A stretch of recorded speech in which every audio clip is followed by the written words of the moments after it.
Uyghur women in the Uyghur region are facing multiple challenges. Uyghur women are also separated from their children, who are taken to state-run boarding schools where, they're eroded from their linguistic rights, cultural, religious rights as well. Most importantly, they're forcibly sterilized. I think this is a really grave concern that we have, is the forced sterilization that started in the recent years. I think right now the Chinese government has shown an unwillingness to listen to the international communities. The separation of over 1 million Tibetan children from their mothers and families, this is not right. There are actually many issues that women inside Tibet are facing. Women in society are extremely vulnerable to many different types of abuses, many different types of challenges.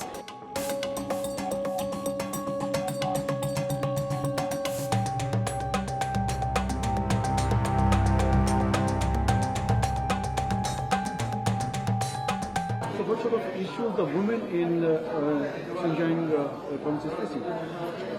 According to reports and also our own reporting, which was also highlighted during the CEDAW review, was that the Uyghur women in the Uyghur region are facing multiple challenges, such as extrajudicial detention in concentration camps. So we estimate around 3 million of Uyghur and Turkic people, and of course among these in these numbers there are also women who are in detention.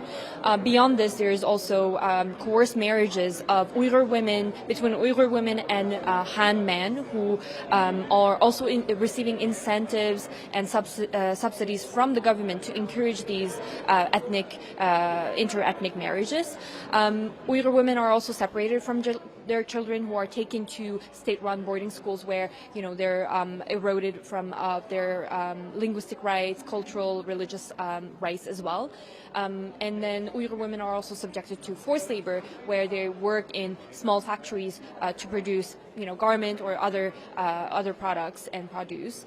Uyghur women are also discriminated in daily life, and most importantly, they're forcibly sterilized. I think this is a really grave concern that we have, is the forced sterilization that started in the recent years with this ongoing campaign that the Chinese government has been carrying, and also the violence, physical and mental violence that they are facing inside these camps, according to witness testimonies. Do you believe that the China will implement the UN recommendations? I have very strong doubts that the Chinese government will be implementing these recommendations, because these recommendations are not new. These recommendations were highlighted, raised by number of states, number of treaty bodies, number of UN experts since 2018, and none of them have actually been implemented in the region. The situation hasn't changed since 7 years, since this genocide has kicked off. So I strongly doubt despite how China is trying to portray that it is trying to cooperate, it is willing to cooperate with the UN system, in reality it is not.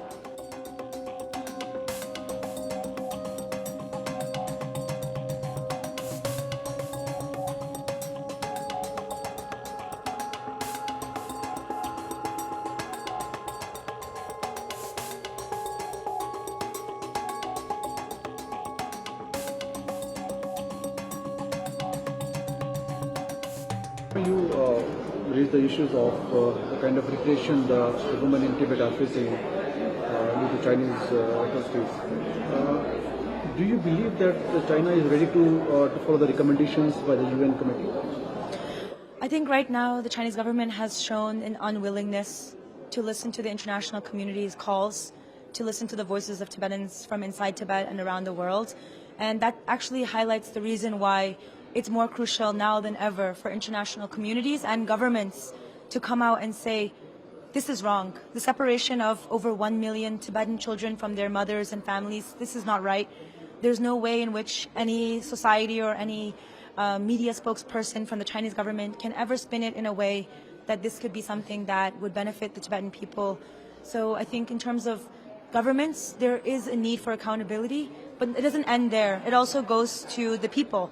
The people of each country can also see and judge for themselves what they believe about this policy, and do they believe this policy to be of harm to children, to women, and to the society within Tibet. And if so, then I think that not only governments and the UN, but everybody in the world needs to take action and join into the cause of shutting down the colonial boarding schools inside Tibet.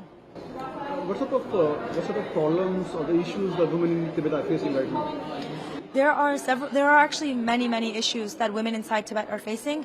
There were several that were raised by the recent review in the concluding statements from CEDAW, which is the Convention on the Elimination of Discrimination Against Women.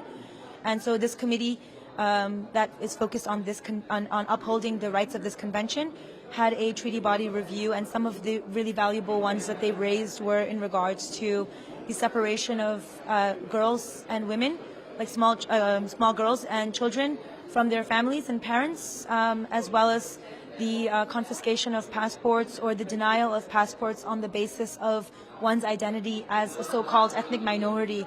So if you imagine this in any society, maybe the community you live in, if there's someone who's classed by the government as an ethnic minority, and because of this very reason, they're denied the right to internal freedom of movement, and also the right to they don't have the right to a passport.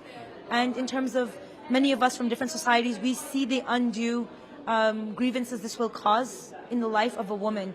And women in society are extremely vulnerable to many different types of abuses, many different types of challenges, and not having the basic right to apply for a passport and know that you can get one from the country that claims to represent you internationally, that is a huge challenge. And the third one that was raised, that we talked about today, was the the labor transfer programs and the vocational training programs. So many of these are forcible programs or coerced programs, which means that women who have, for generations and generations, over 10,000 years, their families have lived as nomadic or semi-nomadic peoples.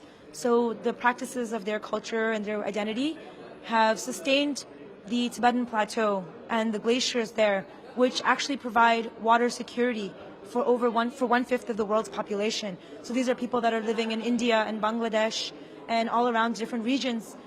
They're relying on the water that has been protected upstream for thousands of years by Tibetan women and Tibetan nomads.